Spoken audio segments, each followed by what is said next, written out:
জমজমের পানি পান করার পরে আল্লাহ তাআলার নিকট তিনি এই দোয়া করতেন যে তিনি যেন সেই সময়ের ফিকহ শাস্ত্রের শায়েখ সিরাজউদ্দিন বালকিনি এবং হাদিস শাস্ত্রে হাফেজ ইবনে হাজার আসকালানি রহিমাহুল্লাহর স্তরে তিনি পৌঁছাতে পারেন।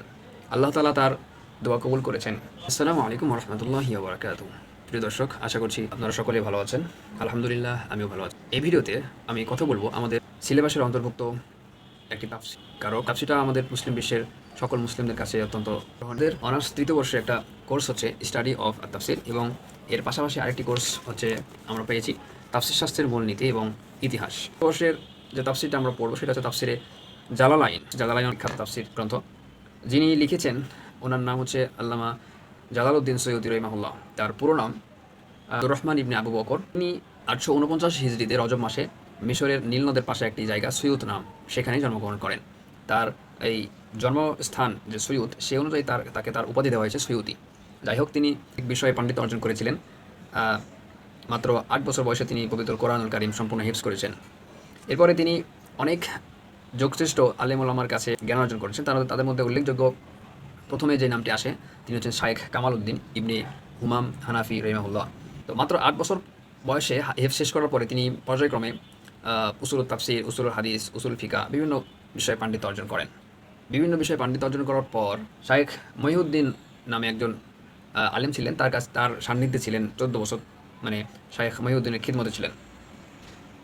এই খিদমতকালীন সময়ে তিনি একাধিক বিষয়ে আরও গভীরভাবে জ্ঞান অর্জন করেন। উল্লেখ আছে যে যুগশ্রেষ্ঠ বিভিন্ন আলেমদের কাছে তিনি বিভিন্ন বিষয়ে জ্ঞান অর্জন করেন এবং তার শিক্ষকের সংখ্যা প্রায় 1.5 শতাধিক। হুসনুল মুহাজারা গ্রন্থে আল্লামা সৈয়দী রহিমাহুল্লাহ বলেন, আল্লাহ তাআলা আমাকে 60টি বিষয়ে পাণ্ডিত্য দান করেছেন, যেমন তাফসির, হাদিস, ফিকা, নাহু, ইলমুল মায়ানি, ইলমুল বয়ান, ইলমুল বাদি। ফিকা ও হাদিস শাস্ত্রে দক্ষতা অর্জন করা ছিল তার বিশেষ লক্ষ্য।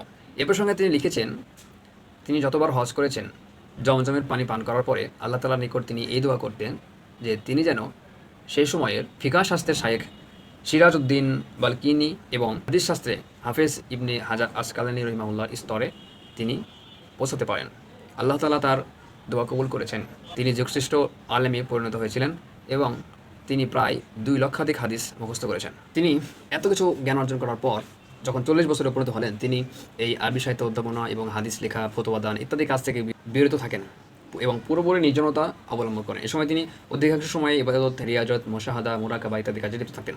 দুনিয়ার অর্থ সম্পদ এবং ক্ষমতার প্রতি তার কোনো লোভ ছিল না। শাসক, সম্পদশালী ও ক্ষমতাবান লোকজন তার নিকট এলেও তিনি কোনো হাদিয়া গ্রহণ করতেন না। ভারত উপমহাদেশের একজন সুলতান ঘুরি একবার তার জন্য একটি কৃতদাস এবং 1000 মুদ্রা প্রেরণ করেন। তিনি মুদ্রাগুলো ফেরত দেন এবং কৃতদাসকে মুক্ত করে দেন। তিনি নিজের খাদেমকে কঠোরভাবে আদেশ দান করেন যে কেউ যেন তার নিকট হাদিয়া নিয়ে না আসে, যদি কেউ নিয়ে আসে তাহলে যেন তা গ্রহণ করা না হয়। স্বয়ং সেই সময়কার বাদশাহ তার সাথে দেখা করার জন্য অনেকবার এসেছেন, কিন্তু তিনি কখনও তার বাদশার দরবারে দেখা করার জন্য যান নাই। এবং তিনি তার জীবনীতে উল্লেখ করেছেন যে তিনি স্বপ্নে অনেকবার রাসূল সাল্লাল্লাহু আলাইহি ওয়াসাল্লামকে দেখেছেন।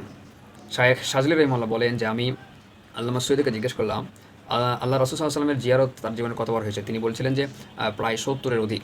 এবং তিনি স্বপ্নে দেখতেন যে রাসূল সাল্লাল্লাহু আলাইহি ওয়াসাল্লাম তাকে হাদিসের শায়েখ বা শাইখুল হাদিস বা আল্লামা এগুলো উপাধিতে ভূষিত করেছিলেন।